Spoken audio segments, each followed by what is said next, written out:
মৰমৰ ছাত্ৰ-ছাত্ৰীসকল, আজি তোমালোকক মই ইংৰাজী গ্ৰামাৰৰ পাৰ্টছ অফ স্পীচ বা বাক্যৰ অংশৰ বিষয়ে ক'বলৈ লৈছোঁ। প্ৰথমতে আমি জানি লওঁ what is the parts of speech. Parts of speech বা বাক্যৰ অংশনো কি?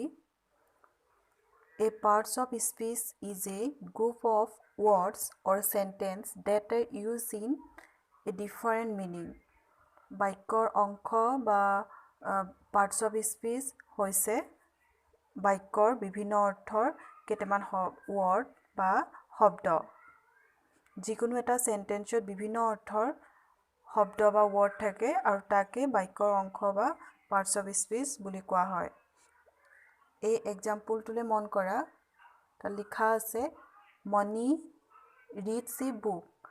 মণি ৰিডছ এ বুক। তাত 4টা শব্দ আছে, ৱৰ্ড আছে, আৰু সেই গোটেইকেইটা মিলাই এটা বাক্য হৈছে, আৰু সেই বাক্যটো হৈছে parts of speech.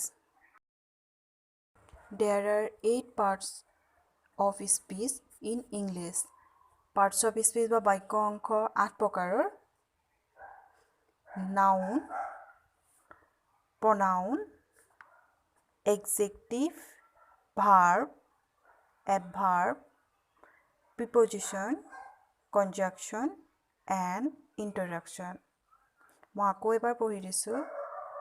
Noun, pronoun, adjective, verb, adverb, preposition, conjunction and interjection. এতিয়া আমি এই ভাগকেইটাৰ বিষয়ে জানো আহা। Noun, person, place, things, idea, feelings. এইবোৰৰ নাম বুজোৱা শব্দকে নাউন বোলে। অৰ্থাৎ এ নেম অফ এনিথিং, যিকোনো বস্তু নামৰ নাম বুজালেই তাক নাউন বুলি কোৱা হয়। যি ৱৰ্ডৰ দ্বাৰা কোনো ব্যক্তি, বস্তু, স্থান ইত্যাদি নাম বুজায় তাক নাউন বুলি কোৱা হয়। তোমাৰ নামটো, আমাৰ স্কুলৰ নামটো, ঠাইখনৰ নামটো, যিকোনো বস্তুৰ নাম, এই সকলোবোৰ হৈছে noun. Example, she is Reena. তাত তাই নামটো ৰীনা বুলি কওঁতে নামটো ৰীনা বুজাইছে, আৰু এই ৰীনাটো হৈছে নাউন। আৰু এটা এক্সাম্পল দিছোঁ, হি ইজ ৰহিম। তাত ৰহিমটো তাৰ নামটো বুজাইছে, আৰু এই ৰহিমটো হৈছে নাউন। তেনেকৈ টেবুল, তাৰপিছত আমাৰ ঠাইখনৰ নামটো শিৱসাগৰ, গৌৰীসাগৰ, এনেকৈ যিবোৰ শব্দ থাকে, নাম বুজোৱা শব্দ থাকে, সেই শব্দবোৰক নাউন বুলি কোৱা হয়। প্ৰনাউন, প্ৰনাউন ৰিপ্লেচেছ নাউন। প্ৰনাউনে নাউনৰ সলনি ব্যৱহাৰ কৰে। প্ৰনাউন নাউনৰ সলনি ব্যৱহাৰ হয়। নাউনৰ সলনি যি ৱৰ্ড ব্যৱহাৰ হয় তাকে প্ৰনাউন বুলি কোৱা হয়। উদাহৰণস্বৰূপে, Raju goes to school. Raju বিদ্যালয়লৈ গৈছে।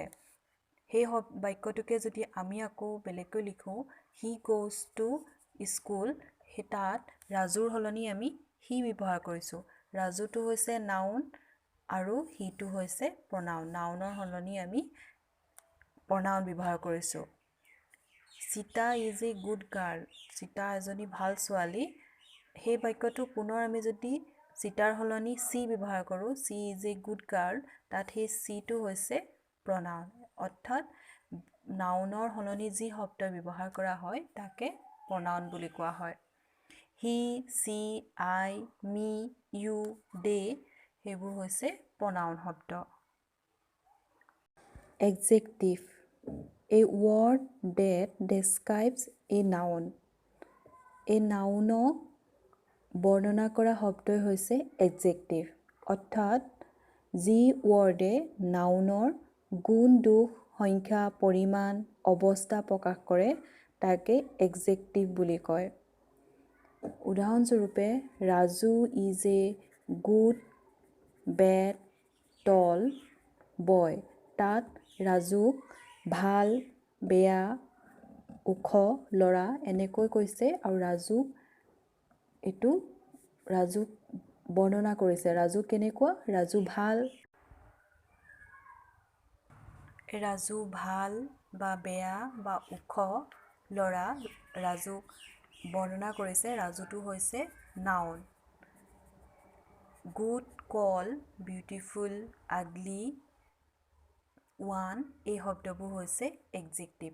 অৰ্থাৎ এডজেক্টিভ শব্দটো হৈছে ডেছক্ৰাইবিং ৱৰ্ড, নাউনক বৰ্ণনা কৰে। Verb is the most important parts of speech. Verb parts of speechৰ এটা দৰকাৰী অংশ। Verb is a word which stands with a subject and describes what the subject does. Subjectে কি কৰিছে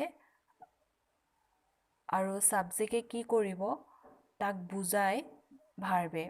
অৰ্থাৎ যি ৱৰ্ডৰ দ্বাৰা কোনো কাম কৰা, হোৱা বা ঘটা বুজায় তাক ভাৰ্ব বুলি কোৱা হয়। এই ভাৰ্বক একশ্যন ৱৰ্ড বা ডুইং ৱৰ্ড বুলি কোৱা হয়। Example, Sunil plays football. সুনীলে ফুটবল খেলে। তাত সুনীলটো হৈছে ছাবজেক্ট আৰু সুনীলে কি কৰিছে বুলি কৈছে? সুনীলে খেল খেলি আছে। তাত খেল খেলি আছে বুলি কওঁতে আমি প্লেজটোৱে বুজাইছে আৰু এই প্লেজটো হৈছে ভাৰ্ব। নেক্সট এক্সাম্পলটো, আই এম এ টিচাৰ। মই এজন শিক্ষক হয়। আইটো হৈছে ছাবজেক্ট মই, আৰু তাত এই টিচাৰ হৈছে এজন শিক্ষক আৰু এমটো হৈছে হয়। তাত এই এমটো হৈছে ভাৰ্ব। এই এম হৈছে be verb. Is, am, are, play, swim, go, excepted এইবোৰ হৈছে verb. Adverb. An adverb states something about a verb or an adjective. যি ৱৰ্ডৰ দ্বাৰা এডজেক্টিভ আৰু ভাৰ্বৰ দুগুণ প্ৰকাশ পায় তাক এডভাৰ্ব বুলি কোৱা হয়। Adverb is called also modified word. Example, Ram walks slowly. ৰামে লাহে লাহে খোজ কাঢ়ে। ৰাম হৈছে নাউন, ৱাক্সটো হৈছে ভাৰ্ব আৰু শ্ল'লিটো হৈছে এডভাৰ্ব। খোজ কঢ়া কথাটো কৈছে আৰু কেনেকৈ খোজ কাঢ়িছে? শ্ল'লি, লাহে লাহে। লাহে লাহে, শ্ল'লি এই শব্দটো হৈছে এডভাৰ্ব। Raju rights quickly. ৰাজুৱে খৰকৈ লিখে। তাত ৰাইটছটো হৈছে ভাৰ্ব আৰু কেনেকৈ লিখে বুলি কৈছে? তাত কুইকলি লিখে বুলি কৈছে, খৰকৈ লিখে। তাত এই কুইকলিটো হৈছে এডভাৰ্ব।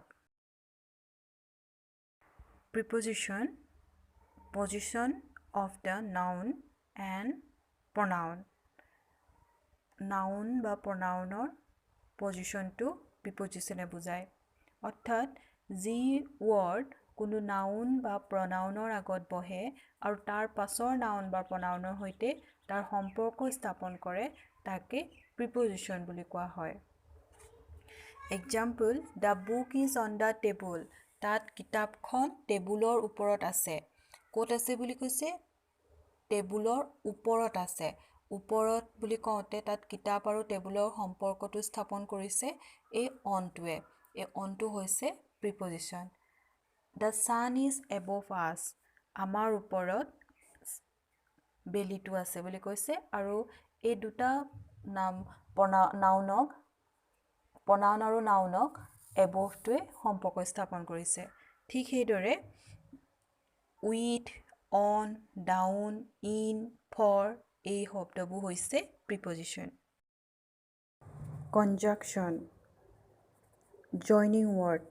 কনজাংশ্যনক জইনিং ৱৰ্ড বুলি কোৱা হয়।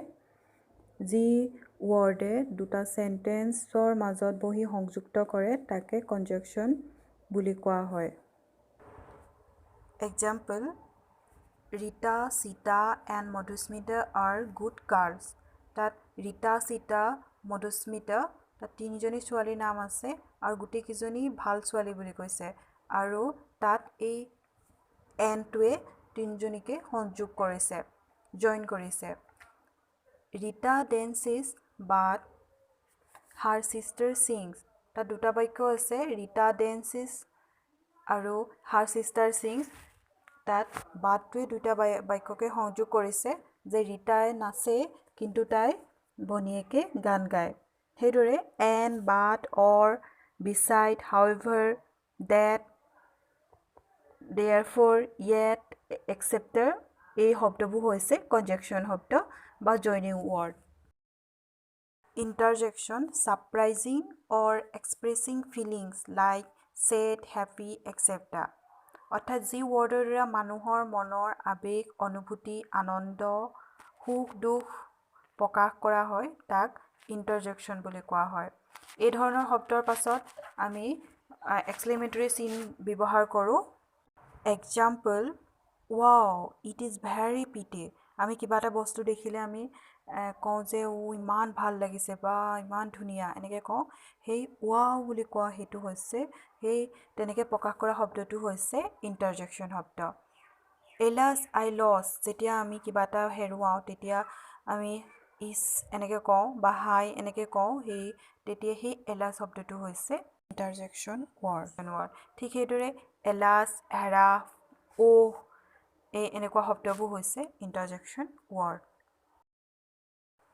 ছাত্ৰ ছাত্ৰীসকল, তোমালোকে এতিয়া পাৰ্টছ অফ স্পীচ বা বাক্যৰ অংশৰ বিষয়ে গম পালা। আজি এই পাঠটো মই ইমানতে সামৰিছোঁ। Thank U.